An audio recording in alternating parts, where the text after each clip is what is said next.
शालिनी की उस बात ने विराज के दिल में एक गहरा असर कर डाला था, जिस वजह से विराज अपनी बिजी बिजनेस लाइफ को छोड़ने के बारे में सोचने लगा था।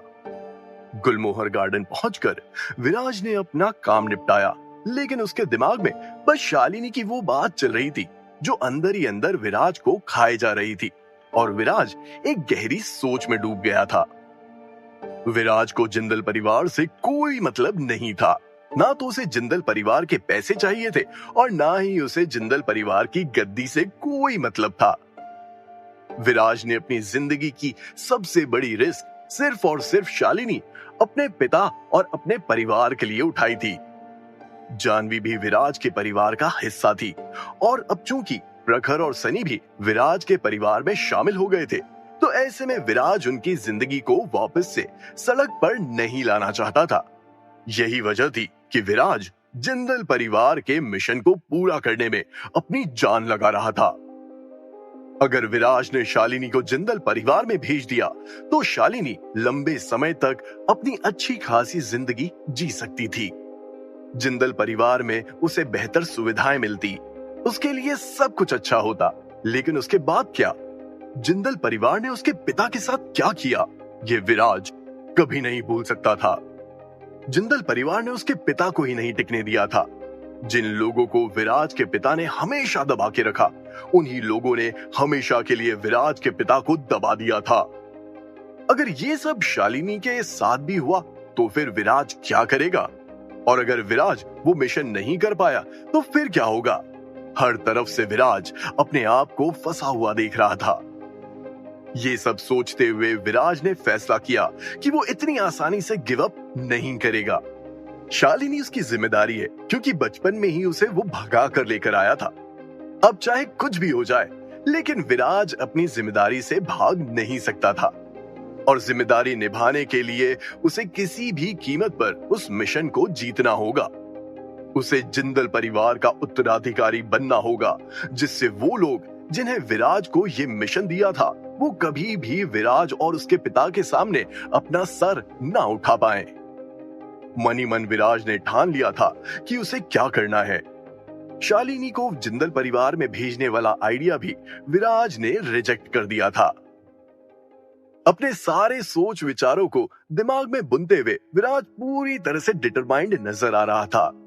अपने मन में उम्मीद के दिए जलाकर विराज गुलमोहर गार्डन से राणेजा बिल्डिंग की तरफ निकल गया था। हालांकि विराज का डिटर्मिनेशन काफी स्ट्रॉन्ग था, लेकिन उसके बाद भी उसे ड्राइव करने में बहुत दिक्कत हो रही थी। थोड़ी थोड़ी देर में विराज कार को रोड के साइड में रोक रहा था और अगर और मगर की जंग लड़ रहा था। 10 मिनट तक अपने ख्यालों से लड़ने के बाद विराज ने तय किया कि वो अपना बेस्ट परफॉर्मेंस देगा और आगे जो कुछ भी होगा वो आगे का आगे देखा जाएगा। जिंदगी का क्या भरोसा, कल हो ना हो। इसी सोच के साथ विराज ने फिर से अपनी कार स्टार्ट की और राणेजा बिल्डिंग की तरफ निकल पड़ा। अब विराज के मन में कोई भी ख्याल नहीं आ रहे थे। अपनी धुन में विराज तेज रफ्तार के साथ अपनी एसयूवी दौड़ा रहा था, लेकिन उसे पता नहीं था कि थोड़ी ही देर में उसके सामने एक बड़ी मुसीबत आने वाली थी। करीब 10 मिनट ड्राइव करने के बाद अचानक से विराज की कार के सामने कुछ लोग आ गए। विराज को समझ नहीं आया कि उन लोगों ने विराज को क्यों रोका है, लेकिन जब उन लोगों की भीड़ में विराज को एक जाना पहचाना चेहरा दिखाई दिया, तब विराज को सब कुछ समझ आ गया था। फैशनेबल कपड़े पहने और अपने मुंह में सिगरेट दबाए एक दबंग लुक के साथ आखिर कौन हो सकता था? सही पहचाना, प्रतीक, मिस्टर प्रतीक, जिसने विराज को उसी के लाउंज में ह्यूमिलिएट करने की और चूना लगाने की कोशिश की थी। क्या हुआ कचरा सेठ? उस दिन तो तू बड़ा एरोगेंट हो रहा था, अब क्या हुआ? इतने सारे लोगों को देखकर तुझे डर लग रहा है?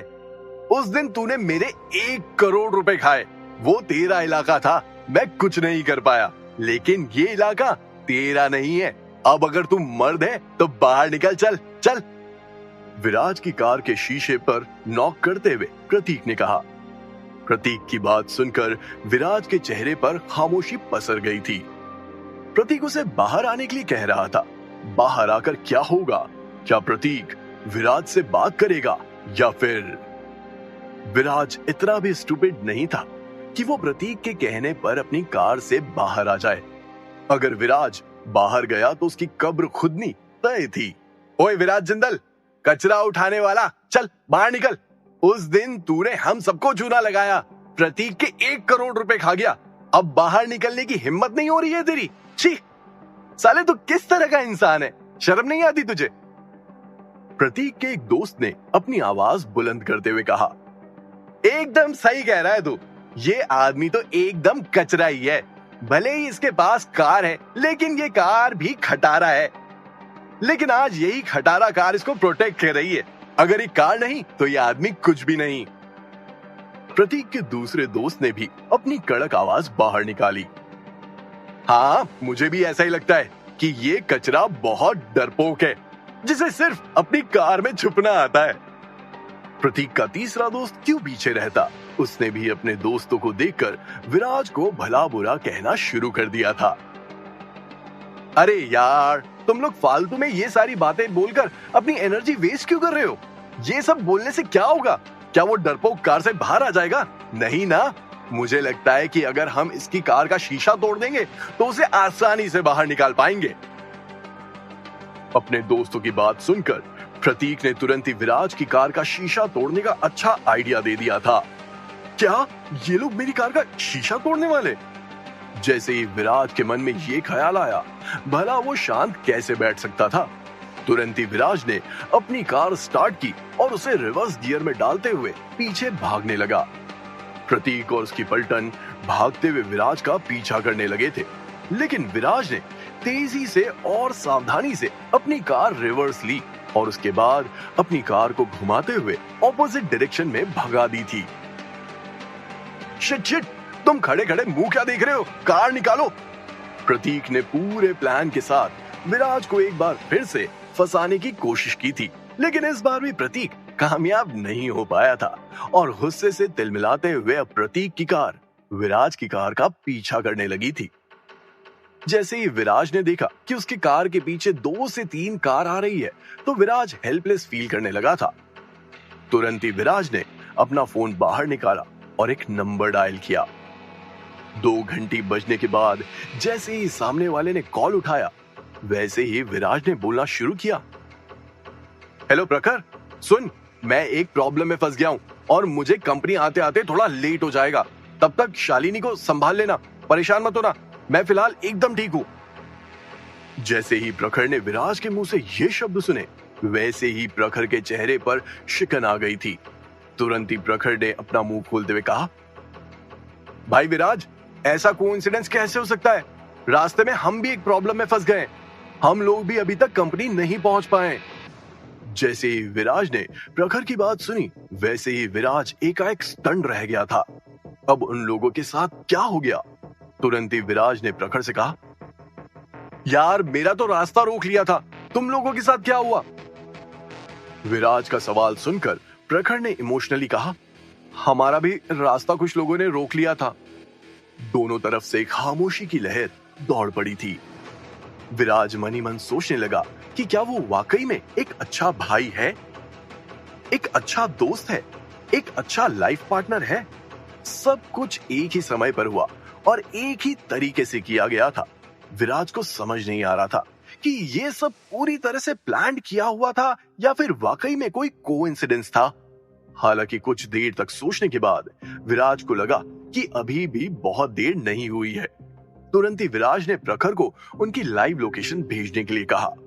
जैसे ही प्रखर ने विराज को उनकी लाइव लोकेशन भेजी, वैसे ही विराज ने अपनी कार को प्रखर की डायरेक्शन में मोड़ दिया था। एक ही समय पर 2 हादसे कैसे हो सकते हैं, वो भी सेम स्टाइल? अब इसे इत्तेफाक कहें या फिर सोची समझी चाल, ये तो आगे जाकर ही पता चलेगा कि दोनों हादसों के बीच आखिर कनेक्शन क्या है। एक तरफ विराज को मिस्टर प्रतीक ने रोक लिया था, तो दूसरी तरफ की कहानी का हाल भी सुन लीजिए। जानवी, प्रखर, सनी और शालिनी को रास्ते में उतारकर जब विराज गुलमोहर गार्डन की तरफ निकल गया, तो जानवी ने उबर का सहारा लेते हुए एक कार बुक की और सभी लोग उस कार में बैठकर राणेजा बिल्डिंग की तरफ निकल पड़े थे। लेकिन किसे पता था कि उनके साथ भी एक हादसा होने वाला था। सनी, जो ड्राइवर के पास वाली सीट पर बैठा था, उसने अचानक से उस कार के सामने लोगों की भीड़ जमा होते हुए देखी। पहले तो सनी को कुछ भी समझ नहीं आया कि आखिर ये सब क्या है, लेकिन जब सनी ने उस आदमी को देखा जो कल माथेरान के उस रिसोर्ट में सनी को उसके अतीत की याद दिला रहा था, तो सनी पूरे माजरे को समझ गया था। सनी को ये नहीं पता था कि उस आदमी के पास उनकी इंफॉर्मेशन कहां से आई, लेकिन उस आदमी ने अपने लोगों को इकट्ठा करते हुए उनकी कार का रास्ता रोक दिया था। जैसे ही उस कार के ड्राइवर ने अपनी कार के सामने इतनी सारी भीड़ को देखा, तो उस ड्राइवर के तो होश ही उड़ गए थे। उस आदमी के दोस्त गुंडों से कम नहीं लग रहे थे। किसी के पीले बाल थे तो किसी के नीले, कोई सिगरेट पी रहा था तो किसी के हाथ में गांजा था। लेकिन एक चीज सभी के हाथ में कॉमन थी, और वो था हथियार, जिसे हाथ में लेकर वो भीड़ उनकी कार की तरफ ही बढ़ रही थी। कार का ड्राइवर जवान था। उन लोगों को देखकर उस ड्राइवर की पैंट गीली हो गई थी। सर, क्या आपने किसी से पंगे लिए हैं क्या? सर, मैं बाल बच्चों वाला आदमी हूँ, मुझे अभी मरने का कोई शौक नहीं है। प्लीज आप इन लोगों से माफी मांग लीजिए, शायद उसके बाद ये हमें छोड़ दें।